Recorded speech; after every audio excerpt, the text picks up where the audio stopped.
বন্ধুরা, আমি শরীর খারাপ করেছিল অনেক দিন পর আবার একটা রেসিপি নিয়ে চলে এসেছি। দেখো, আমি আজকে করব টক দই দিয়ে একটা রেসিপি। তার জন্য আমার এখানে আছে 150 গ্রাম টক দই,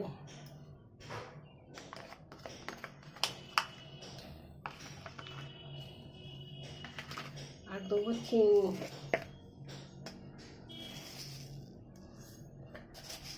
এতে 2 চামচ চিনি দিচ্ছি।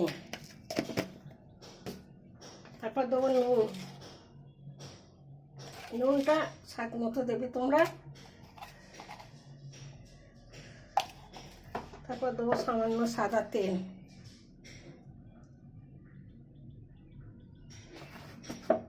এটাকে আমি ভালো করে ফেটে নেব। এটা ভালো করে ফেটে নেওয়া হয়ে গেছে সুন্দর করে। এবার এটা আমি দেবো ময়দা। 150 টক দই আছে, আমি এতে 1 বাটি ময়দা দেবো।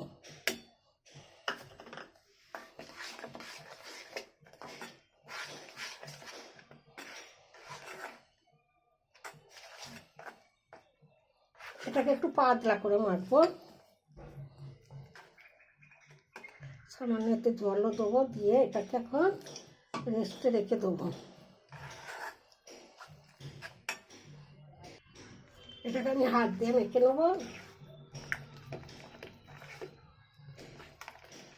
এটা একদম উপকারিতা জিনিস, টক দই আর ময়দা, চিনি আর নুন দিয়ে এখন আমি মেখে এটাকে রেখে দেবো 5 মিনিটের জন্যে। এটাকে রেখে দেবো, তারপর আমি ফিরে আসবো। দেখো বন্ধুরা, আমার মাখাটা পুরো রেডি হয়ে গেছে।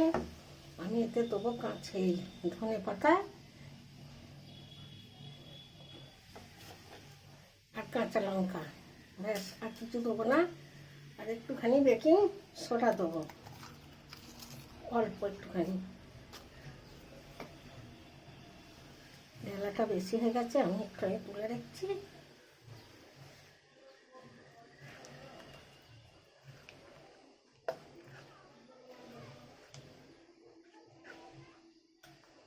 আমার মাখাটা পুরো রেডি হয়ে গেছে। এবার আমি চাটুটা, গ্যাসটা জ্বেলে দেবো। দেখো বন্ধুরা, আমার চাটুটা চাপানো হয়ে গেছে, আর আমার মাখাটাও এই যে রেডি হয়ে গেছে। তোমরা দেখো তো আগে।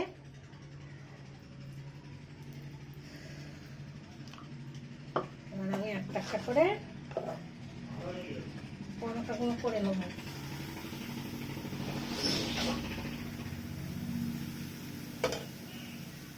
মাখা মেলা ঝামেলা ছাড়াই পরোটা এত সুন্দর খেতে হবে, দেখবে করে একদিন বাড়িতে।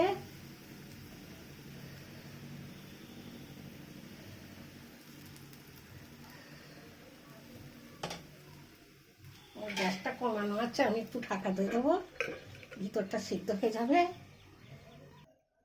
দেখো বন্ধুরা, কি সুন্দর ফুলেছে। আমি এবার আস্তে আস্তে দিতে দেবো পরোটাটা। আর এতে তেল দেবো না, একবারই তেল দেবো, বেশি তেল দেবো না।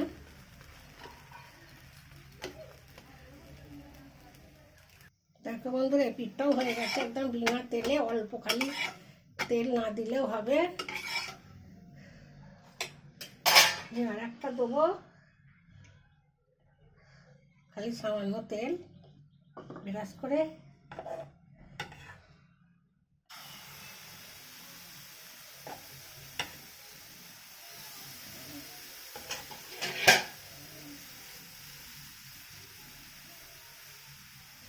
একটু মোটা মোটা করতে হবে, পাতলা করলে ভালো হবে না, খেতেও সুন্দর হবে।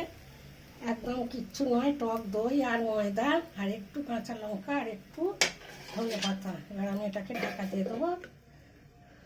দেখো বন্ধুরা, ফুলেছে কিরকম, এক পিঠ হয়ে গেছে। উল্টে দেবো। একদম কত ফুলেছে।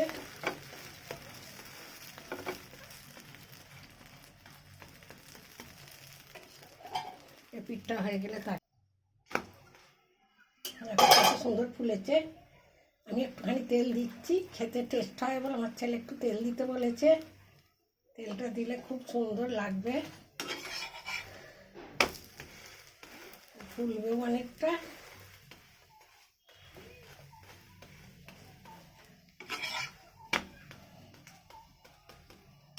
এইবার আমি সবগুলো করে নেব। দেখো বন্ধুরা, আমার দই পরোটা পুরো রেডি। আজকে যে রেসিপিটা করেছি এতে কিছুই লাগবে না, শুধুই খাওয়া হয়ে যাবে। টক দই আর ময়দা, আর কিচ্ছু লাগে না এতে। দেখো কত সুন্দর হয়েছে, এবার নরম তুলতুলে, খেতে খুব সুন্দর হয়েছে। একটুখানি চিনি দিয়েছি। আর এই রেসিপিটা যদি তোমাদের ভালো লাগে দই পরোটা, তাহলে লাইক করবে, শেয়ার করবে, কমেন্ট করবে, আর আমার চ্যানেলটা তোমরা সাবস্ক্রাইব করে দেবে। আমি আসছি আবার অন্য রেসিপি নিয়ে।